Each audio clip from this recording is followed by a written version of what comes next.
Rajini sir வர்ற வரையும் கொஞ்சம் இதாக இருந்தாங்க. வந்த பிறகு பார்த்தீங்கன்னா, ஆனால் ஒரு கண்டிஷன் போட்டார் சார். இன்னைக்கும் இப்போ இவங்கெல்லாம் வந்து சூப்பர் ஸ்டார் ஆயிருக்காங்க, வளர்ந்துருக்காங்க அப்படின்னா, அவங்களுடைய நடைமுறை பழக்க வழக்கங்களும் ஒரு காரணம். எப்படி சொல்கிறேன்னா, முடிச்சுட்டேன், நான் தான் ஆர்கனைஸ் தெரியும், என்னை கூப்பிட்டாரு. கூப்பிட்டு அப்போ வந்து நாங்கள் 2 பேரும் பழக்கம் கிடையாது. சார் இவர் ரஜினி சாருக்கு எனக்கும். எனக்கு வந்து எல்லாரும் எங்கே தங்குறாங்களோ அங்கே தான் எனக்கு ரூம் போடணும். எல்லாரும் எதில் போகிறாங்களோ அதில் தான் நான் வருவேன். எனக்குன்னு சொல்லி தனியாக ஸ்பெஷலாக கவனிச்சிங்கன்னா கிளம்பி ரிட்டன் வந்துகிட்டே இருப்பேன் அப்படின்ட்டாரு. சரி சார் அப்படின்ட்டேன். பண்ணிவிட்டு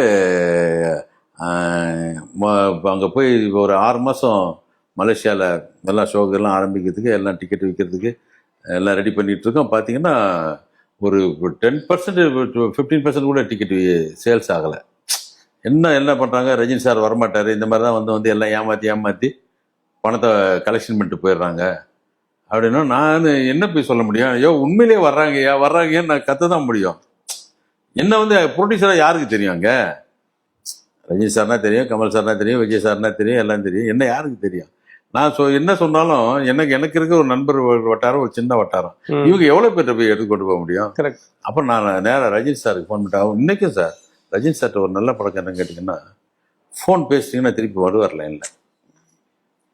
அப்போ நான் மலேசியாவில் இருக்கேன். உடனே லைனில் வந்தார். என்ன இது என்ன ஃபோன் பண்ணிங்களா அப்படின்னாரு. சார் இந்த மாதிரி வந்திருக்கேன், ரெஸ்பான்ஸ் நல்லா இருக்குது, ஆனால் நீங்கள் வர மாட்டீங்கன்னு ஒரு பிரபகண்டா பண்ணிகிட்டு இருக்காங்க அப்படின்னு. நான் என்ன செய்யணும்? சார் முடிஞ்சால் ஒரு நாள் முன்னாடி ஓகே வர்றேன் அப்படின்ட்டு ஒரு நாள் இதுக்கு முன்னாடியே கிளம்பி வந்துட்டார். நானும் கேப்டன்லாம் அங்கே இருக்கோம். கேப்டன் தான் போய் ரிசீவ் பண்ணுறார். அப்போ வந்து மலேசியா கவர்மெண்ட்டில் எனக்கு நல்ல மினிஸ்டர்ஸ் நல்ல கான்டாக்ட் இருந்தது.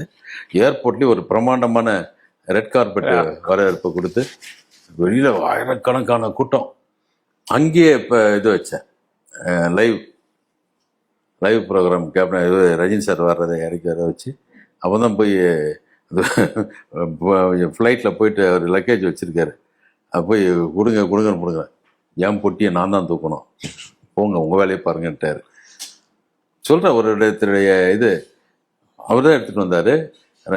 அவர் வர்றாரு, கேப்டன் தான் வந்து ஃபுல்லாக அவரை வழி நடத்தி கூட்டிகிட்டு வர்றாரு. அவர் எஸ்கார்ட் பண்ண, அவரே ஒரு பெரிய நடிகர்.